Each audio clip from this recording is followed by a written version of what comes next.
Caminhar iluminado, o tema para o Salmo 119. Vamos continuar nossa viagem através desse salmo que temos feito às quartas-feiras.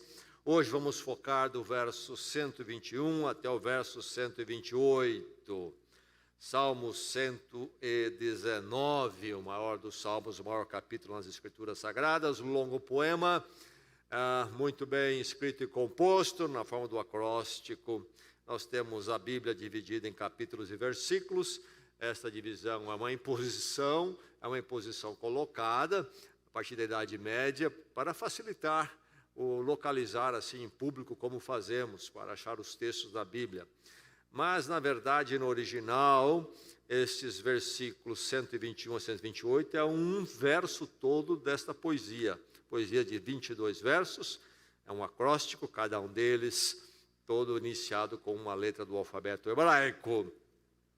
E aqui nós temos neste verso então do Salmo, a letra Ain, no hebraico. Antes de lermos estes versículos, vamos recordar o verso que resume bem esta mensagem de um caminhar iluminado. Verso 105, já memorizado certamente por muitos aqui, memorizado por milhões de cristãos através dos séculos. Vamos juntos lembrar este verso?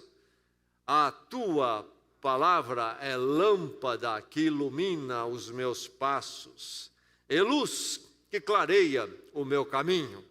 Em verdade, é assim a palavra de Deus. Este salmo é todo sobre a palavra de Deus, palavra que ilumina e dirige nosso caminho e nas diversas situações que são apontadas neste salmo, nesta longa poesia. Então, começando com o verso 121, vamos até o verso 128, palavra do Senhor para a sua vida, é este momento da sua peregrinação eterna. Então, que a palavra lhe abençoe. Ouça a palavra, diz assim: tenho vivido com justiça e retidão, não me abandones nas mãos dos meus opressores. Garante o meu bem-estar, o bem-estar do teu servo, não permitas que os arrogantes me oprimam. Os meus olhos fraquejam, aguardando a tua salvação e o cumprimento da tua justiça. Trata o teu servo conforme o teu amor leal e ensina-me os teus decretos. Sou teu servo, dá-me discernimento para compreender os teus testemunhos. Já é tempo de agires, Senhor, pois a tua lei está sendo desrespeitada. Eu amo os teus mandamentos mais do que o ouro puro. Por isso considero justos os teus preceitos e odeio todo caminho de falsidade. Vamos ouvir a palavra mais uma vez. Tenho vivido com justiça e retidão, não me abandones nas mãos dos meus opressores. Garante o bem-estar do teu servo, não permitas que os arrogantes me oprimam. Os meus olhos fraquejam, aguardando a tua salvação e o cumprimento da tua justiça. Trata o teu servo conforme o teu amor leal e ensina-me os teus decretos. Sou teu servo, dá-me discernimento para compreender os teus testemunhos. Já é tempo de agires, Senhor, pois a tua lei está sendo desrespeitada. Eu amo os teus mandamentos mais do que o ouro puro. Por isso considero justos os teus preceitos e odeio todo caminho de falsidade. Um dos grandes poetas da literatura brasileira foi Castro Alves, e ele era engajado na luta pela abolição, o fim da escravatura. E ele publicou um poema muito conhecido, O Navio Negreiro, em 1880, um longo poema, um poema protesto protesto contra o sofrimento das pessoas trazidas da África em navios, negreiros, navios difíceis, onde a vida era insuportável e vindo para a vida de escravidão no Brasil. E em 2 momentos desse longo poema, ele repete um refrão que diz: Senhor, Deus dos desgraçados, dizei-me vós, Senhor Deus, se é loucura, se é verdade, tanto horror perante os céus. Aí está a voz de Castro Alves diante de uma situação de profunda injustiça. E leva ele a este clamor, quem sabe até um protesto diante de Deus. Diante de uma injustiça que permanece, foge a qualquer possibilidade de ser mudada, no caso aqui, por ele. E ele então contribui com um poema protesto. E aqui, inclusive, levanta a presença de Deus, o seu desassossego, a sua perturbação, a sua incomodação, o seu horror diante da injustiça. Nos versos do Salmo, nós encontramos uma atitude semelhante por parte do salmista a esta altura do Salmo, do longo Salmo 119. No verso 126, ele diz: já é tempo de agires, Senhor, pois a tua lei está sendo desrespeitada. O que é que nós percebemos, vemos neste salmista, neste autor? Não estávamos lá séculos atrás, séculos antes de Cristo, quando ele escreveu, mas lendo este salmo hoje nós podemos nos aperceber do que acontece nele, diante do quadro em que ele se encontrava nos seus dias, quando ele escreve este salmo. Nós vemos aqui um homem com aquilo que Jesus vai descrever no Sermão do Monte, com fome e sede de justiça. O Senhor Jesus Cristo fala no Sermão do Monte, o famoso Sermão do Monte, que não tem nada a ver com o monte, a não ser ao local onde ele proferiu, mas é um sermão sobre o reino de Deus, a vida no reino de Deus, os valores do reino de Deus. E há aquela sessão, quando ele faz a colocação das bem-aventuranças. O Sermão do Monte vai do capítulo 5 ao capítulo 7 de Mateus, e no verso 6, então ele vai dizer, Jesus falando: bem-aventurados os que têm fome e sede de justiça, porque serão fartos, serão saciados. E aqui está o salmista nesta fome, nesta sede por justiça. Já é tempo de agires, Senhor, pois a tua lei está sendo desrespeitada, quebrada. O salmista fala, é a palavra de Deus falando, e falando a você, que você é, como discípulo de Jesus Cristo, filho de Deus em Cristo, precisa ter um anseio por justiça. Você tem esse anseio, ou melhor, um anseio por retidão.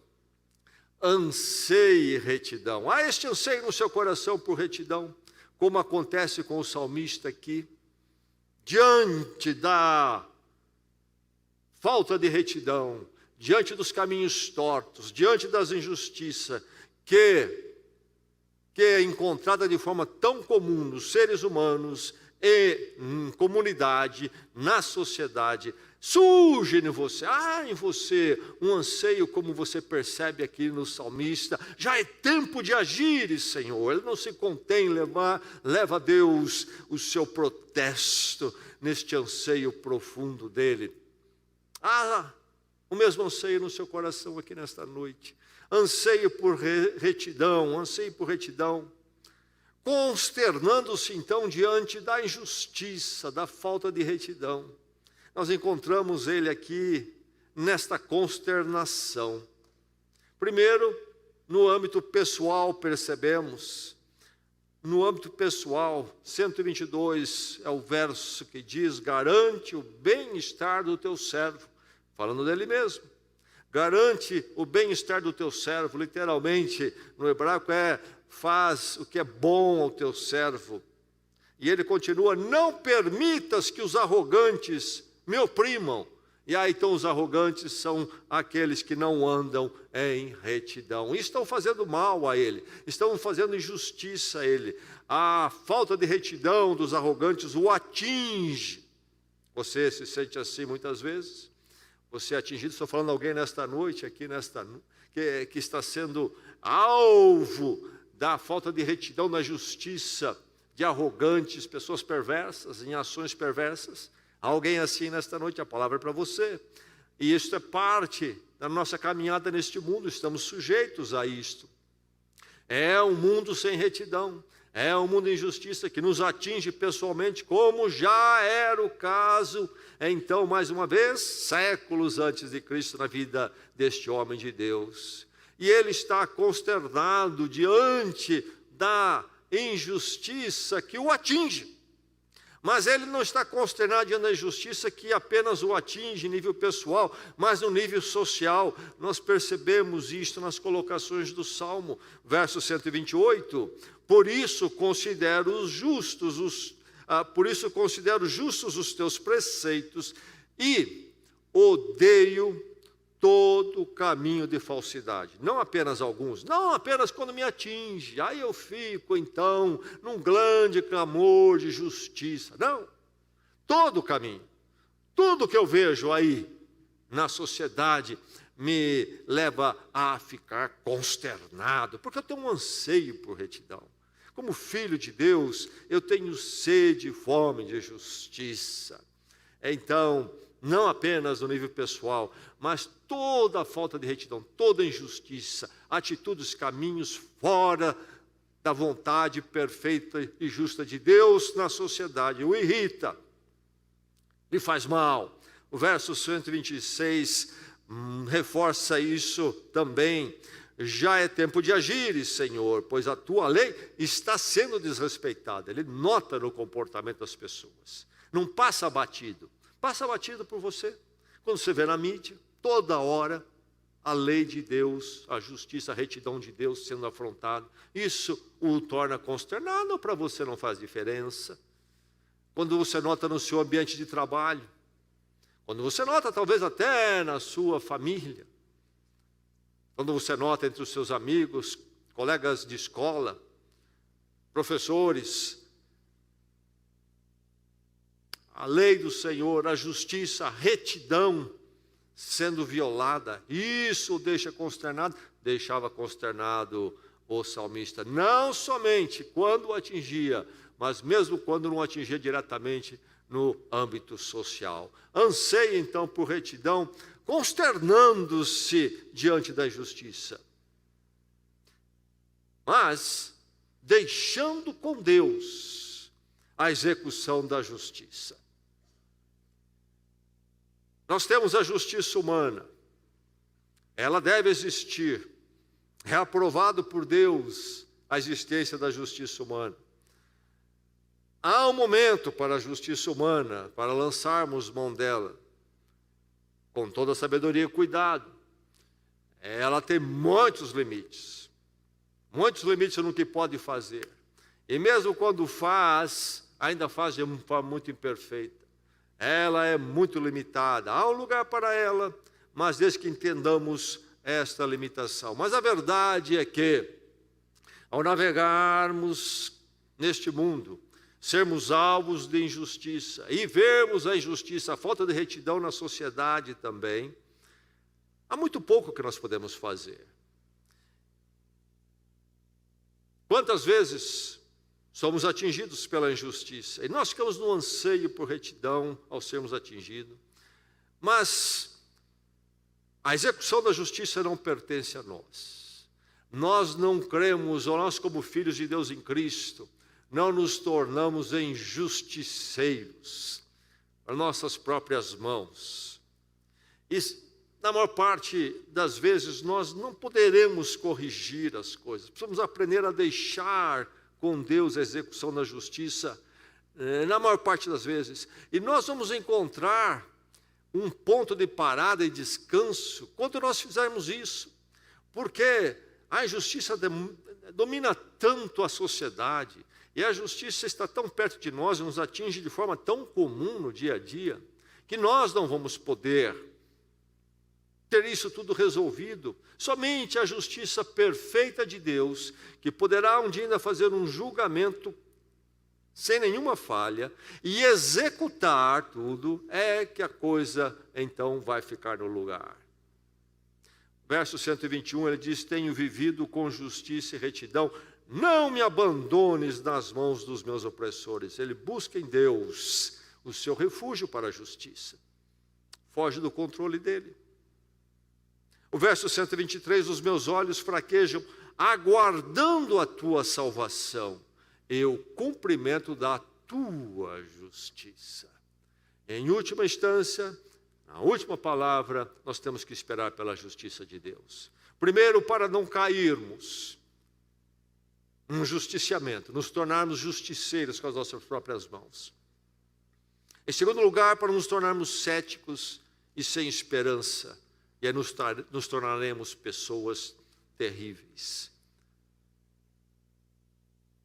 Li um teólogo que sofreu lá na Europa, quando houve lá a fragmentação das nações ali, depois da queda, então, do Império ali soviético, comunista, e tivemos guerras ali civis, e muito sangue foi derramado. E eu li um teólogo que vivia ali naqueles dias, ele disse que a crença na justiça de Deus, os salmos como este aqui, e diversos salmos abordam isto, buscar a justiça de Deus, crer na justiça de Deus, esta mensagem dos salmos foi que segurou dele não fazer coisa pior do que os inimigos tinham feito com o seu povo, deixando com Deus a execução da justiça. Haveremos de buscá-la no caminho correto, às vezes com a justiça humana até. A maior parte das vezes não há como se fazer isto, e os reparos não acontecem. Temos que aprender a deixar com Deus a execução da justiça, e aí descansarmos e confiarmos, aguardando a tua salvação. O Senhor ainda haverá de nos libertar da situação injusta, e mais, nos libertar na salvação final, quando um dia não mais estaremos neste mundo marcadamente injusto, sem retidão. E o cumprimento esperado que ele coloca aqui no verso 123, da tua justiça, será realizada. Deus tem o seu dia. Deus tem o seu dia. A humanidade tem brincado com isto. E a pregação das igrejas, dos púlpitos dos nossos dias, tem ignorado a justiça de Deus totalmente. E há um Deus sendo vendido de um lado só, portanto, não realmente como Deus é. Um Deus complacente, graça sendo confundida com complacente. Um Deus mais para nos dar uma força motivacional para viver. Um Deus para acariciar os nossos caprichos e sentimentos. Um Deus que não é primeiramente um Deus da justiça. Meus irmãos, não se esqueça que Deus é primeiramente um Deus justo. A graça de Deus é consequência da justiça de Deus. E a graça só tem sentido porque há justiça. Senão não faria sentido a graça de Deus. Temos que primeiro passar pela justiça de Deus. E todo ser humano passará.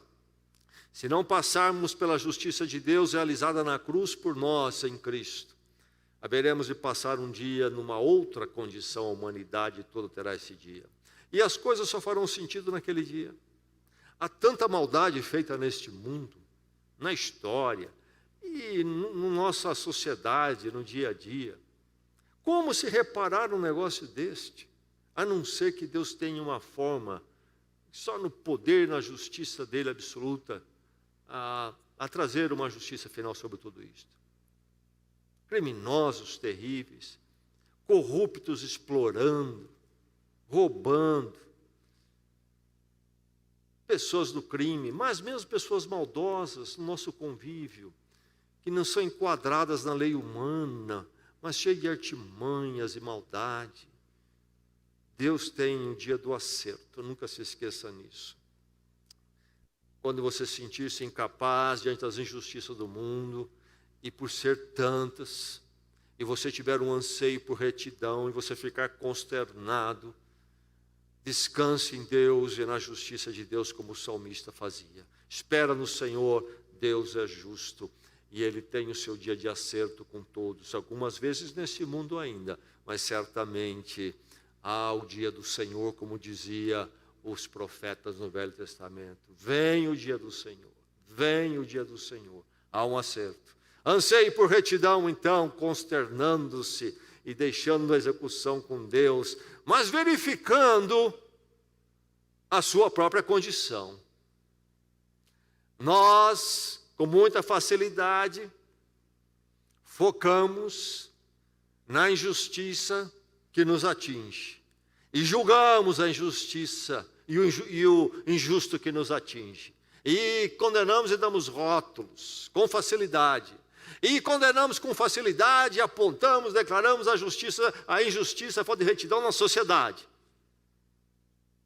Mas a sua condição, como é que está diante da retidão?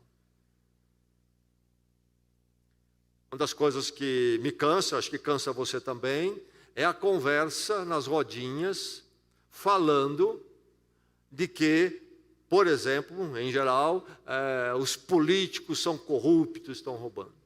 E quantas vezes eu não vi essa conversinha em rodinhas aí fora, de pessoas que andam tortas nos seus caminhos. E não vamos esquecer que políticos não vieram de Marte, pertence a nós. Enfim, apenas um exemplo. Como nós gostamos de pensar muito na injustiça fora de nós e condená-la. Mas e a sua condição, como é que está? Verso 125 diz: sou teu servo, dá-me discernimento para compreender os teus testemunhos. E você volta para ele. Eu sou teu servo, Senhor. Eu quero fazer a tua vontade justa, perfeita. Então, dá-me discernimento sobre os teus testemunhos. Ele percebe a sua necessidade de conhecer esse caminho, de andar nesse caminho, de ter essa luz. E o verso 121 diz: tenho vivido com justiça e retidão, não me abandones nas mãos dos meus opressores. Ele volta para fazer um exame de si mesmo. Tenho eu vivido com justiça, com retidão? Posso eu dizer eu tenho vivido com justiça e retidão ou não? Como é que eu estou? Como é que está o meu caminho?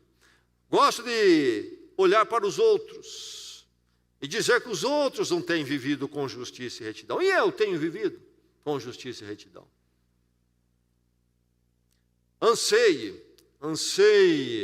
por retidão. O Filho de Deus é em Cristo Jesus, transformado pelo perdão na cruz de Cristo, é alguém que anseia por retidão, tem fome e sede de justiça, fica consternado diante da injustiça, mas deixa a execução da justiça com Deus, sabendo que finalmente é Ele só que pode lidar com isto.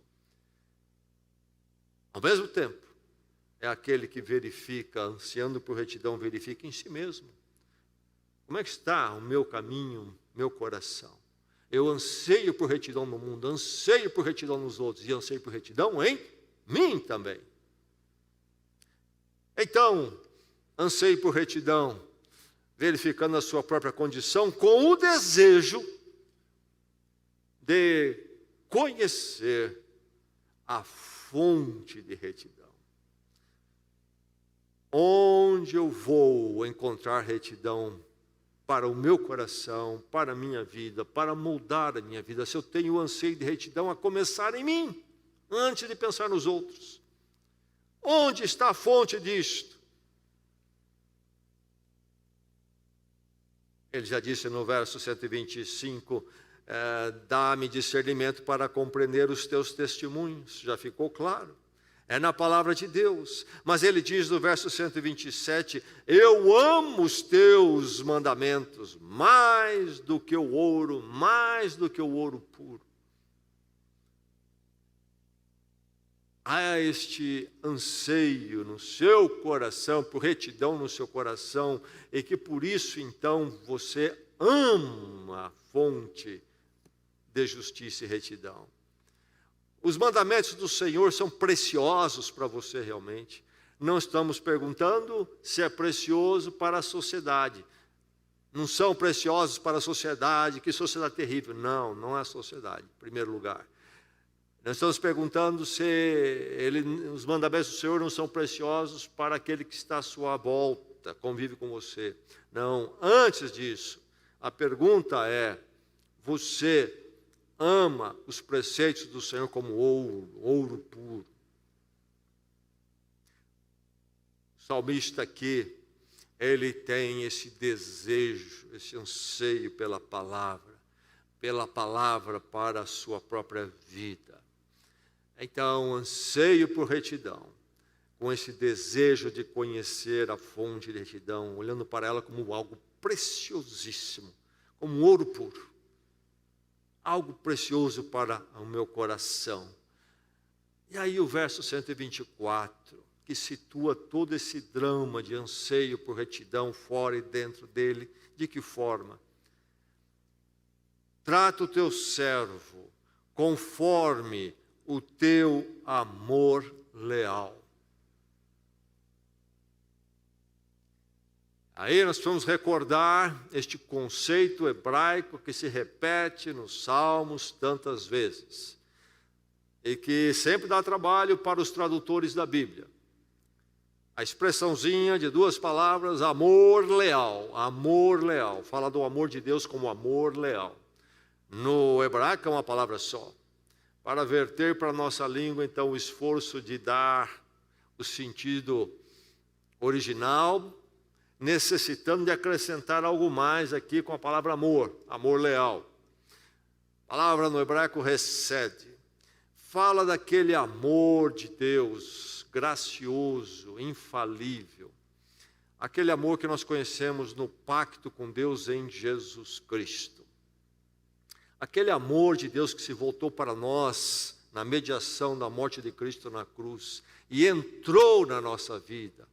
E entrou de tal forma que nos conquistou para Ele através do perdão da cruz, nos justificando pela cruz. Cristo pagou a nossa culpa. E para sermos dele, amado por Ele, hoje e para sempre. Então, um amor de Deus que não pode falhar e nunca falhará. Essa é a ideia do recede, o amor leal de Deus.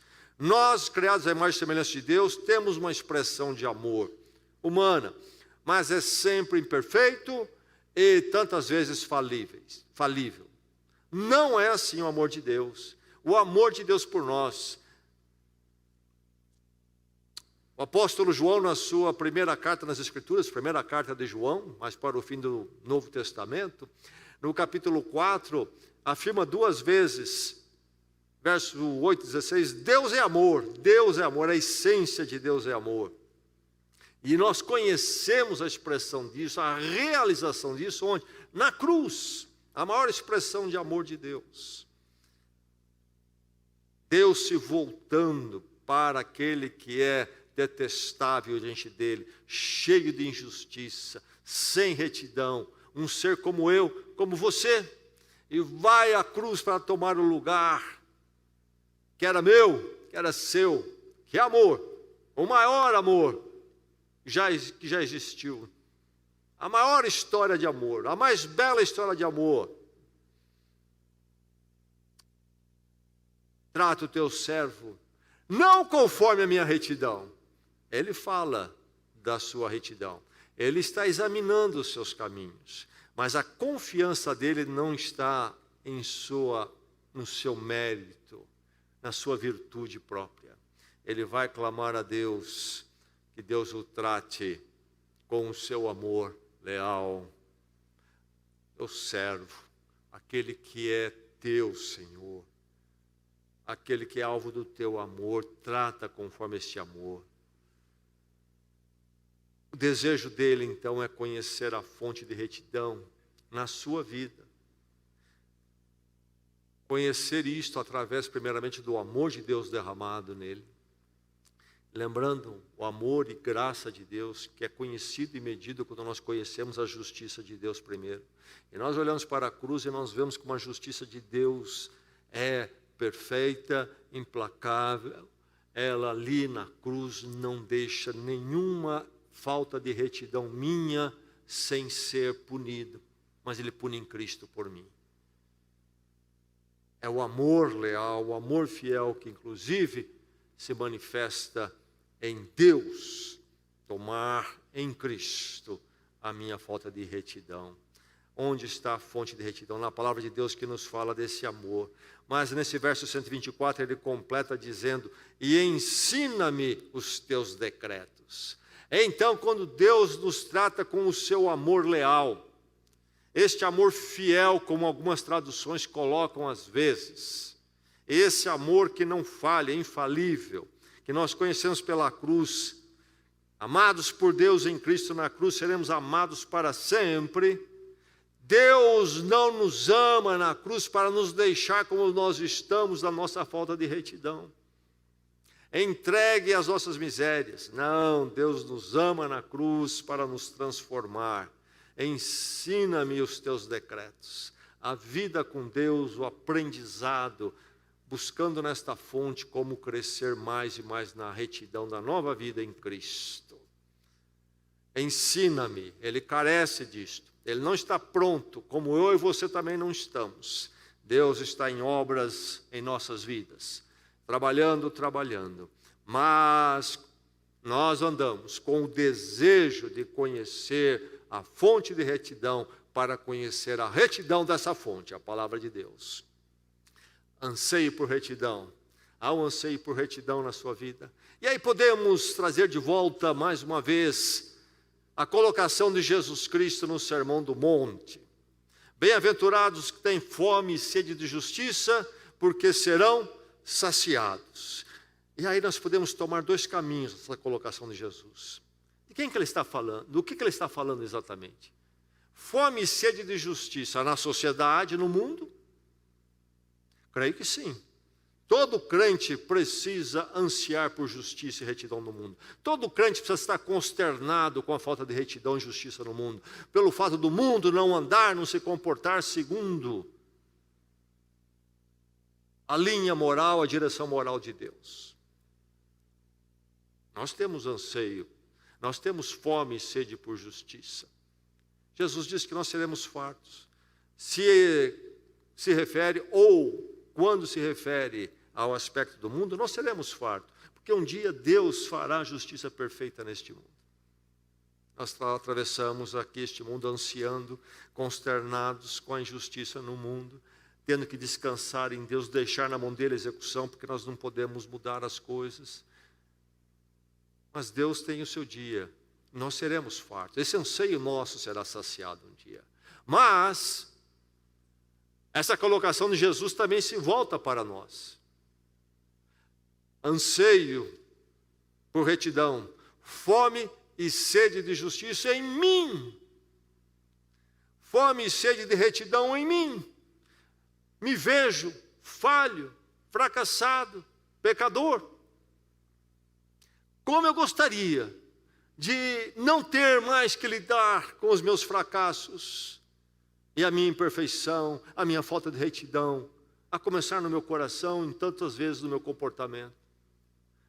Isso me deixa consternado também em mim. Como eu gostaria de ficar livre dessa consternação, disto que incomoda. Como filho de Deus em Cristo, eu tenho dificuldades com minha própria falta de retidão e anseio por ela em mim, tenho sede e fome de justiça em mim. Deus já me deu isto na cruz. Ali já sou saciado, porque a minha falta de retidão, esta fome que eu tenho em mim por retidão em mim mesmo, foi saciado na cruz em Cristo, onde toda a minha falta de retidão caiu sobre ele. E Deus agora trabalha a sua retidão na minha vida, como diz o salmista, ensinando-me os decretos dele, moldando a minha vida, minha nova vida em Cristo, cada momento. Fome e sede de justiça, o anseio por retidão no mundo e primeiramente em mim mesmo, acertando tudo com Deus na cruz. Fome e sede, você tem fome, você tem um anseio, como o salmista aqui, levantando a sua voz diante de Deus. Muitas vezes eu disse para minha mãe que eu estava com fome. E ela respondeu para mim: você não está com fome, você está com vontade de comer. Há uma diferença, há uma diferença. Fome é um desespero. E a fome aguda é um desespero agudo. Pessoas que já experimentaram a fome descrevem o que é isto. Então eu em você, como acontecia com o salmista, possa existir, nas palavras de Jesus Cristo, fome e sede por justiça, a começar em nós mesmos. Haja um anseio de retidão a começar em nossas próprias vidas. Se não fomos então ainda à cruz para resolver isto, que possamos ir, se alguém assim nessa condição, você anseia tanto pela retidão na sua vida, sentindo o peso da sua falta de retidão, da sua culpa diante de Deus, que você corra para a cruz, porque não há outro lugar onde você possa ser saciado. Na justificação de Deus por você em Cristo, esse é o único lugar. E ali você encontra uma vida onde Deus vai lhe ensinar a retidão dele, dia a dia, trabalhando no seu coração. O verso 123 diz: os meus olhos fraquejam, aguardando a tua salvação e o cumprimento da tua justiça.